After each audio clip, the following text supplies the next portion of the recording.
প্রিয় অষ্টম শ্রেণীর শিক্ষার্থীরা, শুভেচ্ছা নিও।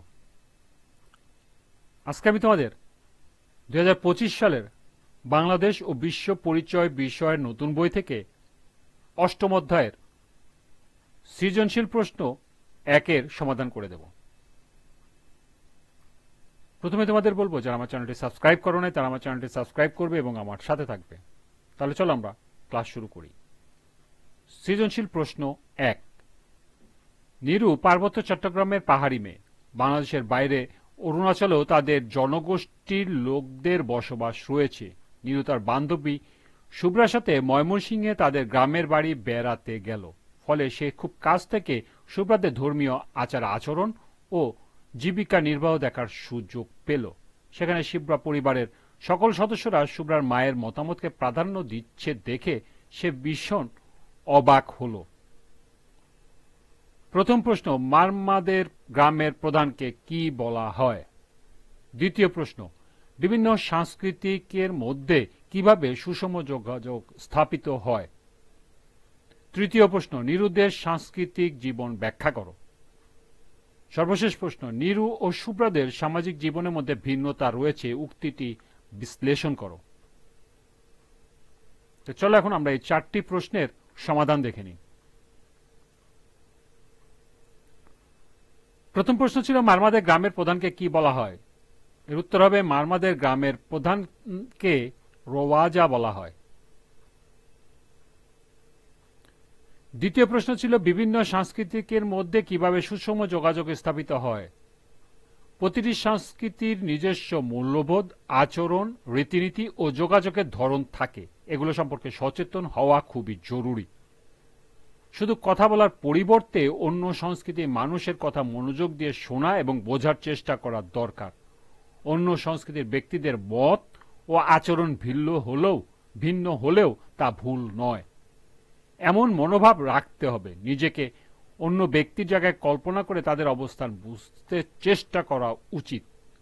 জটিল শব্দ ও স্থানীয় প্রবাদ এড়িয়ে সহজ ভাষা ব্যবহার করা উচিত। আর এভাবেই বিভিন্ন সংস্কৃতির মধ্যে সুষম যোগাযোগ স্থাপিত হয়। তৃতীয় প্রশ্ন ছিল, নিরুদের সাংস্কৃতিক জীবন ব্যাখ্যা করো। উদ্দীপক অনুসারে নিরু চাকমা নৃগোষ্ঠীর একজন সদস্য। চাকমাদের সাংস্কৃতিক জীবন অত্যন্ত বৈচিত্র্যময়। চাকমারা নিজেদের তাঁত দিয়ে পোশাক তৈরি করে। চাকমা মেয়েদের পরনে কাপড়ের নাম পিননো হাদি। পূর্বে চাকমা পুরুষেরা একরকম মোটা সুতার জামা, ধুতি ও গামছা পরত এবং মাথায় একরকম পাগড়ি বাঁধত। ইদানিং তারা শার্ট, প্যান্ট ও লুঙ্গি পরিধান করে। চাকমা রানীদের তৈরি বিভিন্ন কাপড়ের মধ্যে ফুলগাদি ও নানা ধরনের ওড়না দেশি বিদেশি সবার কাছে জনপ্রিয় হয়ে উঠেছে। চাকমারা বাঁশ ও বেত দিয়ে সুন্দর সুন্দর ঝুড়ি, পাখা, চিরুনি, বাঁশি এবং বাদ্যযন্ত্র তৈরি করে। চাকমাদের প্রধান খাদ্য ভাত। তারা ভাতের সাথে মাছ, মাংস এবং শাকসবজি খেতে ভালোবাসে। তাদের প্রিয় খাদ্য বাঁশকরল। বাঁশকরল দিয়ে চাকমা মেয়েরা বেশ কয়েক ধরনের রান্না করে। চাকমারা হাডুডু, কুস্তি এবং ঘিল্লা খাড়া খেলতে ভালোবাসে। ছোট ছোট মেয়েরা বৌচি খেলে। চাকমাদের সবচেয়ে জনপ্রিয় ও সর্ববৃহৎ উৎসব হল বিজু। বাংলা নববর্ষের শেষ 2 দিন এবং নববর্ষের প্রথম দিনে চাকমারা বিজু উৎসব পালন করে। অন্যান্য নৃগোষ্ঠীর তুলনায় চাকমারা তুলনামূলক বেশি শিক্ষিত। চাকমাদের নিজস্ব ভাষা ও বর্ণমালা রয়েছে। সর্বশেষ প্রশ্ন ছিল, নিরু ও শুভ্রাদের সামাজিক জীবনের মধ্যে ভিন্নতা রয়েছে, উক্তিটি বিশ্লেষণ করো। নিরু চাকমা ও শুভ্রা গারো নৃগোষ্ঠীর সদস্য।